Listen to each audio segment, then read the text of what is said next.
Ladies and gentlemen, boys and girls, welcome back. It's me, Snake Eater. Just kidding. I feed on tree frogs. So a couple nights ago, it was yet another day, yet another stream, yet another Metal Gear Solid game completed as part of our Metal Gear Solid marathon that we've been doing over on my streams in order to celebrate my new rebrand here as Addy again. And surprise, surprise, I have been thoroughly enjoying this series so far. These games are freaking phenomenal. Of course, hot on the heels of Metal Gear Solid 1 and Metal Gear Solid 2, we just completed Metal Gear Solid 3. I'm not going to sing the word Snake Eater, but yeah, Metal Gear Solid 3, Snake Eater. My only exposure to the Metal Gear series, as a quick recap before this marathon, was the 5th game, which I played extensively back in the day when it came out in 2015. I loved that game. The stealth gameplay is still my favorite out of any game to this day. It's definitely the pinnacle of stealth gameplay if you ask me. But in my recent Metal Gear Solid 2 review, which you can find up here on the channel, I spoke about how now that I played that one, that game easily takes the cake as my favorite experience in this franchise so far. I'm still thinking about that ending, that song, man, Can't Say Goodbye to Yesterday, and Solid Snake's monologue just resonates with me so deeply, and I can't get it out of my head, and I've watched that scene over and over. I'm obsessed, and I definitely want to replay this game someday in the future. I think when all is said and done, that's the game I'm going to want to replay the most. I might have even mentioned that in my previous review. But yeah, we finished Metal Gear Solid 3 a couple nights ago on Twitch. I was really excited to go through this one, specifically because, yeah, the series has been amazing so far, and you hear from so many people that each game raises the bar higher and higher. Just when you think you've experienced it all, and the pinnacle, it gets crazier. And in a lot of ways, that's true. Metal Gear Solid 3, before I get into the premise of it and talk some spoilery stuff as well, just like the second game was to the first, it continues to build upon the stealth gameplay foundations. And in some really cool ways here too. In this game, it's more survival oriented. You're dropped into a Russian jungle. You know, you have to survive on snakes, tree frogs. I can't resist saying tree frogs because of the Snake Eater main theme, and a whole lot of other critters in order to keep Snake in tip-top condition. And on top of that, there are a lot of other really cool innovations, like being able to prone and, you know, crawl through grass in order to stay hidden, different camouflages and face paints that Snake can equip in order to keep himself better concealed from the enemy. It really starts to hone in on a lot of aspects that we have come to expect in this day and age from stealth, and one could argue that Snake Eater was the massive first leap into modern stealth gameplay. And it was really cool to see that.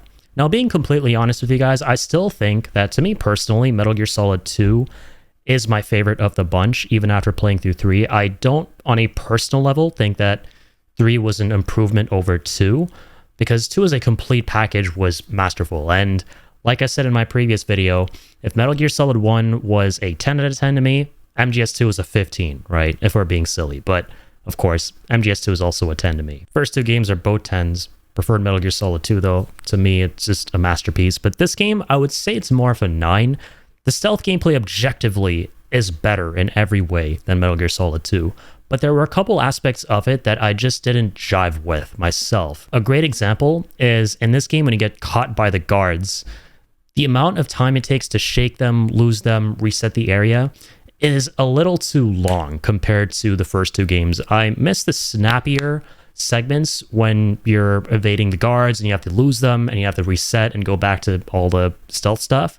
In this game, that takes way longer. And it also just felt very clunky at times. You know, trying to get Snake to get up and start moving from prone when the guards were after him. Most of the time when I would try to do that with the controller by hitting A from being crouched, he would actually go back to being prone and would continue crawling all over the place while the guard shot him in his butt. So little things like that. This is not a dig at the stealth gameplay itself.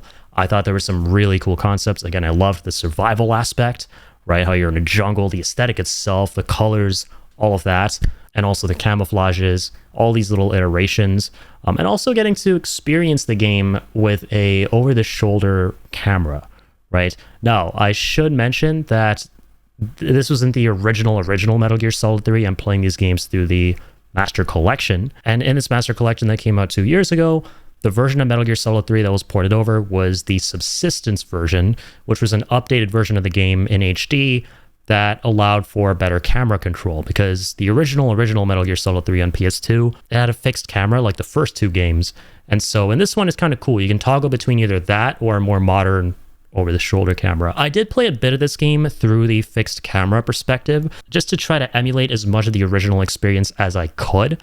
And, you know, in a weird way, despite the quality of life improvement with the over the shoulder camera, the really cool thing about fixed camera that I kind of appreciate is it seems like the angles with the fixed camera and the different levels you're going through are very deliberately placed to emphasize aspects of the level design that are going to then stick with you, right? You tend to remember the levels you go through and their beauty and the amazing visual direction and all of that kind of stuff when it's a static shot that, you know, allows you to take everything in as you work through it while everything is, you know, again, static. So I tried to play a decent bit of the game through that purview, but I ended up, for the most part, going through with the over-the-shoulder angle because I'm a zoomer, all right? I will take any and all quality of life improvements as I can as we go through the chronology of this series since the 90s to a time that I have more experience with games. All right, I'm just going to come out and say it. But no, I just kind of preferred the gameplay of 2 a little bit more. It felt a little bit more natural to me playing that game, and maybe it was also something with the mobility when you play as Raiden in that one, being able to cartwheel around the place and move the way you do as him. You felt way more acrobatic for sure. So little things like that, just on a personal level. Then there's also the story, right? So let's touch on that a little bit. Let's get into the premise, the meat and potatoes of Metal Gear Solid 3. So this game came out in 2004, 3 years after Metal Gear Solid 2 as part of Hideo Kojima's legendary stealth espionage action series. And Metal Gear Solid 3 is a prequel. It's set 40-ish years before the events of the first 2 games in the 1960s, during the height of the Cold War. So actually tensions are high between Russia and the US, and in this one you play as the precursor to Solid Snake, who you hear a lot about throughout the first 2 games, and that's Big Boss, or rather Naked Snake. You get to see him starting out as a rookie, much like Solid in, you know, the original 2 Metal Gear games. And the idea is to witness Naked Snake's journey from being a rookie to Big Boss, who he comes to be known as, the character who Solid Snake kills in the second Metal Gear game, who's responsible for the conflict in the Metal Gear series. He's known to be the ultimate villain. You get to see his origin story with Metal Gear Solid 3. And not just the origin of Big Boss, aka Naked Snake, but a lot of the concepts that were introduced in the first 2 games. Like, what I will say before we get into spoilers is one thing that I love is that now that I've played the first 2 Metal Gear Solid games, it makes more sense to me than it ever has why the third game is set when it is and why it goes back in time. Because the first one, it's set in 2005. The second, I believe it's around 2009. And this one is somewhere in the 60s. I think 1964, right? I'll have to look that up again. But it makes so much sense why this goes back, especially with the way things are concluded in the second Metal Gear Solid. And for a prequel game / origin story that chronicles the original Snake's journey, I think they did a phenomenal job. There's still more to come. We don't see the entirety of his journey from Naked Snake to Big Boss. Well, we do. We see him become Big Boss by the end of the game. That's the idea of it. But we don't see his story beyond that with this one. How he goes from being deemed Big Boss by the government to becoming the villain that Solid knows him as, the individual who created Outer Heaven, Zanzibar Land, and huge nuclear military nation, essentially. And we're going to see more of Big Boss's story as we go through Portable Ops and Peace Walker that were PSP releases that shortly followed Metal Gear Solid 3 on the PS2, so I'm excited for that. Because Metal Gear Solid 5 deals with more of Big Boss's story, and that's the only one I've played. My first exposure to Metal Gear Solid was through a chapter in Big Boss's life. And so I'm excited to get more insight, more context, more background into the canvas that I experienced with the 5th game, through not just 3 here, but, you know, Portable Ops, Peace Walker, all of that.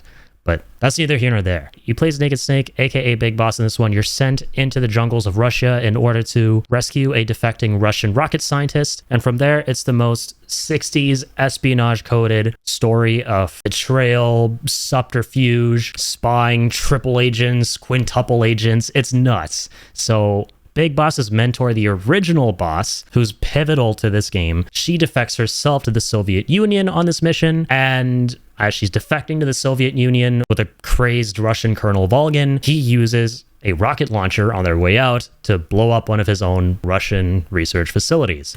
Obviously, Russia blames the US for this attack, and the US sends in Naked Snake again for another operation in order to kill the boss destroy Shagohod, which is essentially the precursor to Metal Gear, and ultimately clear the US of any perceived wrongdoing so that we don't go from a Cold War to a hot war between Russia and the US. And that narrative in and of itself was awesome. Like I said, lots of betrayal, deceit, subterfuge, that kind of stuff. All these conspiratorial elements from the first two games are brought back here in full force, but are done in a way that was really reflective of the 60s, spy aesthetic. I would say that this game is the most 007 Sean Connery coded Metal Gear Solid game, if that makes sense. There are a lot of elements of old school spy thrillers in this one. And like in classic Kojima fashion, this game has a really strong contrast of lightheartedness and seriousness. There's a lot of goofy quirkiness and seriousness. And let me tell you, all the little freaky deaky things you've seen in Kojima's games that are like, okay, this is definitely a Kojima game, this is his humor, it's all on full blast in this one. This is probably the freakiest a Metal Gear Solid game has ever gotten. 2 words: ball grab. I'll give you another 3 words: bumpers for titties. There's this feature called a secret theater as well, which isn't a part of the subsistence / master collection version of Metal Gear Solid 3. It was in the very, very original one. But we YouTubed it afterwards, and it is nothing but skit after skit after skit with the models and animators just having all the fun in the world with the different characters and putting them in ridiculous, goofy, comedic scenarios. It's basically a YouTube poop, but Metal Gear Solid. And yeah, you could tell the developers just had so much fun telling a serious story, but with all the humor in the world sprinkled throughout. All the Kojima-isms sprinkled throughout.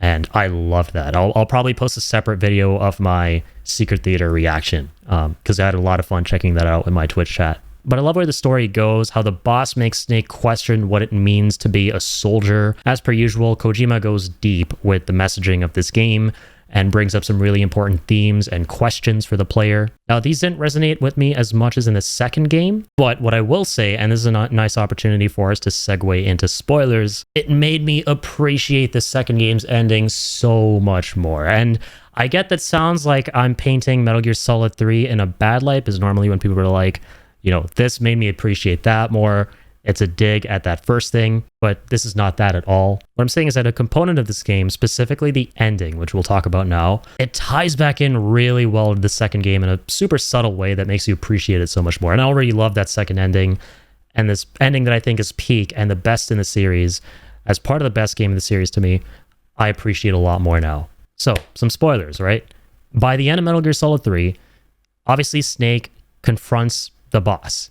And it turns out that the boss was working for the US government all along, and she was trying to obtain something called the Philosopher's Legacy, which was an ungodly sum of money put together by an organization that was the precursor to the shadowy Illuminati-coded government that we see in Metal Gear Solid 2 called the Patriots, known as the Philosophers in the early 20th century. They put together this fund in order to turn the tide of battle in World War II in favor of the Allies so that they could win. Metal Gear Solid 3 is all about different forces from different governments across the world trying to get their hands on the Philosopher's Legacy for their own agendas. And naturally, as you can imagine, this isn't just the origin story of Big Boss, but also, there you go, Ocelot. The first 2 games show this really interesting character, Ocelot, who's in every single game, working towards some goal of his own. He's never truly allied with the villains, even though he appears to be a villain himself. And in this game, that's no exception. He comes across as someone working with the Russians, but then it turns out that,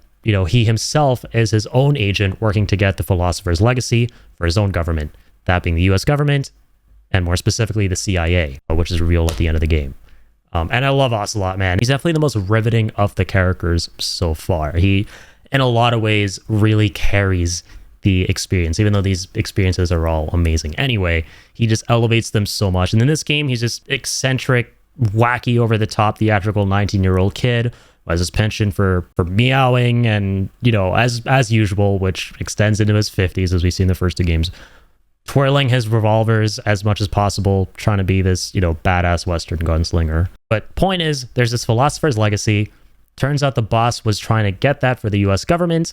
Things went wrong, and so Snake was sent to kill her in order to absolve the US government of any perceived wrongdoing from the Russians. There's, of course, Eva as well, the agent who Snake is working with throughout the game, who he thinks is on her side, but then it turns out she's working for the Chinese government. And, you think that she's gotten the Philosopher's Legacy at the end and is taking it back to them. But turns out that Our boy Ocelot had the real one all along. Ocelot continues to play everybody all the time. Can't wait to see where his story goes in the 4th game. But yeah, everyone has their own goals with this legacy, with this fund, with this slush fund, basically. The boss, we find out before the final battle against her, wants to use the Philosopher's Legacy in order to create a world without borders where everybody can be free to pursue whatever path they want to in life, where soldiers are not beholden to their governments and aren't treated as cogs of war. And to now go full circle and harken back to why this makes me appreciate the ending of Metal Gear Solid 2 so much more. It's because Solid Snake's monologue at the end of the game is basically a reflection of the boss's will. Solid, or David's, message at the end of Metal Gear Solid 2 is about how we choose what we should pass on to future generations, and how we should have the freedom to think for ourselves and forge our own destinies. And he tells that to Raiden in the context of the Patriots, which at that point is trying to shape the world through AI. And the boss's will is exactly that. Without even having met Solid Snake ever, the two of them understand each other best. And I love that. That is such a cool concept to me. The irony that the boss's disciple, Naked Snake, who then takes on the mantle of Big Boss after he bests her in battle at the end of the game and kills her. The fact that the person who we would think knew her the best because he spent the most time with her, learning from her, training with her, actually understood her the least. Because at the core of Big Boss's villainy, it's a tragic misinterpretation of what the boss ultimately wanted. He goes on to believe that what she wanted was a literal free world for soldiers, and he goes on to physically construct that with Outer Heaven and Zanzibar, not realizing that this would perpetuate the cycle of war and nuclear proliferation, which are two very big no-nos, which can never lead to anything good. So all of this is to say, I realize now I'm just kind of like ranting and going on tangents about the story and stuff, but the more I play these games, the more I'm really coming to appreciate all this stuff. And it's some of the coolest storytelling and one of the coolest narratives I've ever had the pleasure of experiencing. So I can't not talk about it. And I know I'm talking about the ending a lot as well, but to me personally, the openings and endings to games are the things that really stick with me the most in video games that are mostly about characters and narratives. Those are the things that leave a lasting impression. Like, again, Metal Gear Solid 2's ending is going to stick with me forever.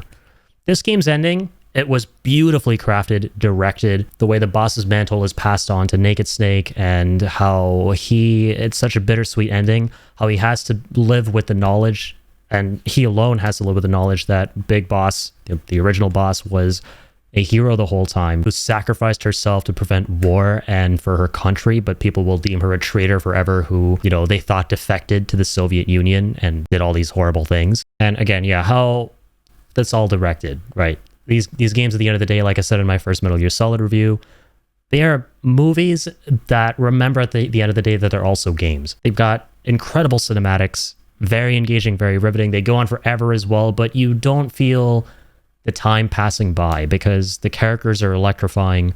The story just really grabs you and it pulls you into a rabbit hole and this crazy web, this crazy conspiracy, and it is, edge of seat inducing stuff. It's great. But yeah, in terms of what resonated with me more deeply, definitely the ending of Metal Gear Solid 2. The music, Solid Snake's speech, the colors, the imagery, the stock footage of bustling streets with the pink overlay in New York. It's all very evocative. And again, for me personally, Solid Snake and Raiden are my favorite characters. I can't decide between Raiden and Solid Snake for who I like better, because they kind of go through very similar experiences at the end of the day. And to me, the key experience that is a part of a story that I really like personally is the whole underdog trope, right? How they start off as characters who have the odds stacked against them for whatever reason. Like with Solid Snake, it's his genes. And with Raiden, he's a rookie with broken memories who's been subjected to insane amounts of mind control left and right, but they still manage to come out on top at the end of the day and do something meaningful and come to the conclusion that regardless of how much their lives are being controlled,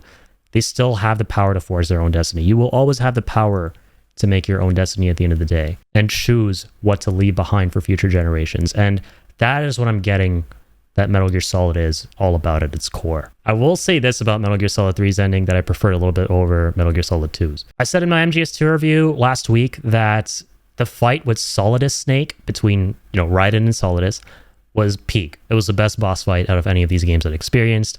Fighting him with a katana, all of that. It was great. But I think the fight between Naked Snake and the boss is the best final battle out of any Metal Gear Solid game. Without a shadow of a doubt. It took me a minute to get through it. I will say that. This is the only segment of the game where all of a sudden, when you fight her in that iconic field of white flowers, you all of a sudden can't use the over-the-shoulder camera. You're locked back to fixed camera from original Metal Gear Solid 3. And that makes the fight a little bit of a ringer. It definitely took me a second, but I loved how it played out, how it comes full circle. It requires you to use stealth in order to overcome your mentor who taught you all that stuff with stealth, CQC, all of that. You gotta hide in the flowers, prone around, crawl around, get the drop on her. And the icing on the cake is the presentation of it. Not just visually, but also mechanically. Because if you take too long, the Snake Eater theme, which easily the best theme for a Metal Gear Solid game, right? I still think Metal Gear Solid 2 as a package is great. The best one. It has my favorite music overall. But Snake Eater in and of itself has to be the best song, the best original song they made for Metal Gear Solid, or one of them. It's definitely up there. And it's, to me, the highlight of the game. Like, when I think of Snake Eater and when I imagine a lot of other people think of this game, the first thing that will come to their mind is Snake Eater. The way the music starts to kick in as you're fighting her, and it turns out that you're on timer, and when the music is up, the whole place gets nuked, is awesome. It makes the thing so much more intense. So this is one of the most amazingly directed boss fights I have ever experienced in a game. I loved it. It was sick. So yeah, overall, Metal Gear Solid 3, I would give it a solid 9 out of 10. On its own, it is a masterpiece of a game. But relative to the other Metal Gear Solid games, on a personal note, right? Because at the end of the day, these are just my opinions, right? And that's the beautiful thing. Everyone will have their own opinions about what the best Metal Gear Solid game is, what the best Metal Gear Solid game isn't, and we can have some really interesting discussions about that. And you also learn so much about other folks through that as well, what their favorite ones are and what they aren't. There's no denying that as a cohesive whole, the direction the story is going and why it turns out this game is set when it is. I should mention this, right? The post-credit conversations are so important in the Metal Gear Solid games. At the end of the second one with a black screen where it, has the title of the game, which all the games do this at the very end, and you witness a conversation between two characters, that portion as well just adds to how brilliant the ending of the second game is. It leaves me with chills. It's definitely my favorite of the ending conversations, because Raiden looks into this floppy disk with all the data about the Patriots, and he finds out that the 12 key members of the Patriots died 100 years ago. So you're like, wait a minute, this organization has been around for how long? And then with the second game, the third one, you go back in time and you find out about the philosophers, the people who came before the Patriots, or rather the organization that was unofficially the Patriots before they came to be known as the Patriots, which we're going to get to see the development of as we go through games like Portable Ops and Peace Walker, no doubt. So understanding why these games are structured the way they are, why they're set during the specific period of the timeline they are in the story, has been one of my favorite aspects of going through this as well. To bring it all home, I'll say what I do in all my reviews of these games and a whole bunch while I'm playing through them on Twitch. It's one thing to know a lot about these games. Like, I've read up on wikis over the years. I have seen playthroughs and what have you, but I've never actually played the games myself until now. And when you do that, it's a whole new world. It's a wholly different beast. You pick up on so much more. You learn so much more. And it's great. I'm having such a blast. And I can't wait to be back here next time reviewing Portable Ops and Peace Walker. I can't wait, because I was going to go to Metal Gear Solid 4. I was thinking of only doing, the large-scale major platform releases over time. But I feel like it's a great idea, thanks to Kill in our community, thanks to his suggestion, to go through some of the PSP games too that fill in a lot of the blanks. Because I did think about it. If you go from Metal Gear Solid 3 to 5, which 5 is the next major release that continues, the story of Big Boss. There's a lot in between. Like, having played 5 and now 3 as well, I could tell you guys, off the top of my head, there's a ton of stuff in between that you're going to miss out on, which you'll be confused about if you go into 5. Like, you know, how are these characters here all of a sudden? What happened between them? What's going on? How do we have this crazy oil rig all of a sudden? Like, what the heck is happening, right? So Peace Walker and Portable Ops, a lot of the smaller scale releases, I would say are very important. And I've heard that Peace Walker, if Kojima had his way, would have been a numbered title. It's basically Metal Gear Solid 5, I would say, and Metal Gear Solid 5 would have been 6. But that's neither here nor there. I just want to say I had a blast with Metal Gear Solid 3, and yeah, thanks for checking out my review as always, everybody. Don't forget to keep on snake eating and to feed on tree frogs. More importantly, though, keep on keeping on.